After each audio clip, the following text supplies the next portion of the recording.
नमस्कार विद्यार्थी मित्रों, कालिदास का प्राणी प्रेम विषय हिंदी ધોરણ 10 એની અંદર આપણે કાલિદાસ કા પ્રાણી પ્રેમ જોતા હતા, જેના લેખક છે મોહન રાકેશ, જેમનું નિધન થયું હતું 1972 અને જન્મ થયો હતો 1925. હવે એનો આપણે બીજો લેક્ચર જોવા જઈ રહ્યા છીએ. तो बीजा लेक्चर में विद्यार्थी मित्रों आपणे अहींया सुधी आव्या हता, त्यांथी आपणे आगळ वधीए छीए.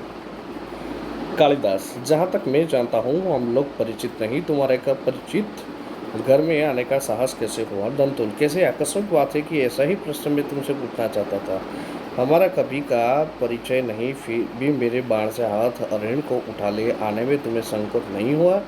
यह तो कहो कि द्वार तक रक्त बिंदुओं के चिन्ह बने हैं, अन्यथा इन बादलों से घिरे दिनों में मैं तुम्हारा अनुसरण कर पाता. कालिदास,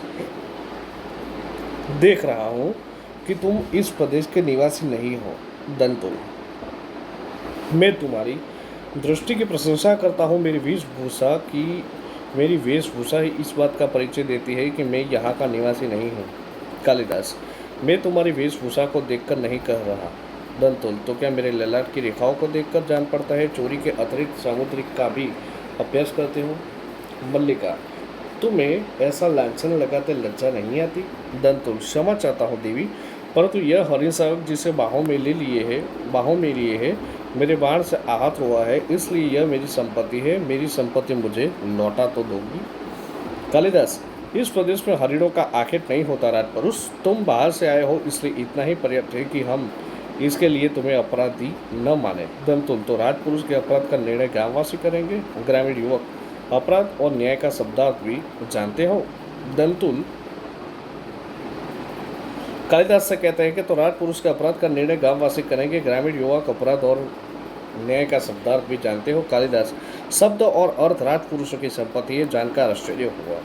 कालिदास कहते हैं, दंतुल, समझदार व्यक्ति जान पड़ते हो, फिर भी नहीं जानते कि राजपुरुष के अधिकार बहुत दूर तक आते हैं. मुझे देर हो रही है, यह हरिण सावक मुझे दे दो. कालिदास, यह हरिण सावक इस पावत्य भूमि की संपत्ति है. राजपुरुष इस पावत्य भूमि के निवासी, हम इसकी सजातीय है. तुम यह सोचकर भूल कर रहे हो कि हम इसे तुम्हारे हाथ में सौंप देंगे. मल्लिका, इसे अंदर ले जाकर तल्प पर या किसी आस्तरण पर. अंबिका, इस घर के तल्प और आस्तरण हरि सावक के लिए नहीं है. मल्लिका, तुम देख रही हो वहाँ? अंबिका, हाँ देख रही हूँ, इसलिए तो कह रही हूँ. तल्प और आस्तरण मनुष्य के सोने के लिए है, मन पशुओं के लिए नहीं. कालिदास, इसे मुझे दे दो. मल्लिका.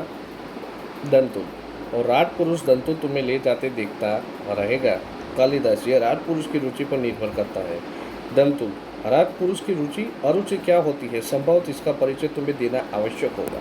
कालिदास, संभवत. मल्लिका, ठहरो राजपुरुष, हरिण सावक के लिए हट मत करो. तुम्हारे लिए प्रश्न अधिकार का है, उनके लिए संवेदना. कालिदास, निशस्त्र होते हुए भी तुम्हारे शस्त्र की चिंता नहीं करेंगे. दंतुल, कालिदास, तुम्हारा अर्थ है कि मैं जिनसे हरिण सावक के लिए तर्क कर रहा था वे कवि कालिदास है?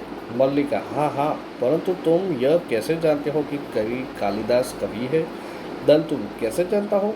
उज्जैन के राज्यसभा का प्रत्येक व्यक्ति ऋतुसंहार के लिए लेखक कवि कालिदास को जानता है. मल्लिका, उज्जैन की राज्यसभा का प्रत्येक व्यक्ति उन्हें जानता है? दंतुल, सम्राट ने स्वयं ऋतुसंहार पढ़ा और उसकी प्रशंसा की है, इसलिए आज उज्जैनी का राज्य ऋतुसंहार के लिए लेखक का सम्मान करना और उन्हें राजकवि का सम्मान देना चाहता है. आचार्य, वर रुचि इस उद्देश्य से उज्जैनी से यहाँ आए. मल्लिका, उज्जैनी का राज्य उन्हें सम्मान देना चाहता है, राजकवि का आसन. दंतुल, मुझे खेद है, मैंने उनके साथ अशिष्ट का व्यवहार किया. मुझे जाकर उनसे क्षमा मांगनी चाहिए. तो विद्यार्थी मित्रों, अब हम शब्दार्थ देखेंगे. तो शब्दार्थ के अंदर पहले है हरिण सावक, हिरण का बच्चा माने मृगछौर. आस्तरण माने बिछौना, गद्दा. कुलाच, चौकड़ी बनना. धृत माने घी. भाजन माने पात्र, बर्तन. अनुचरण माने पीछे पीछे चलना. सामुद्रिक, हस्तरेखा विद्या. ज्योतिष।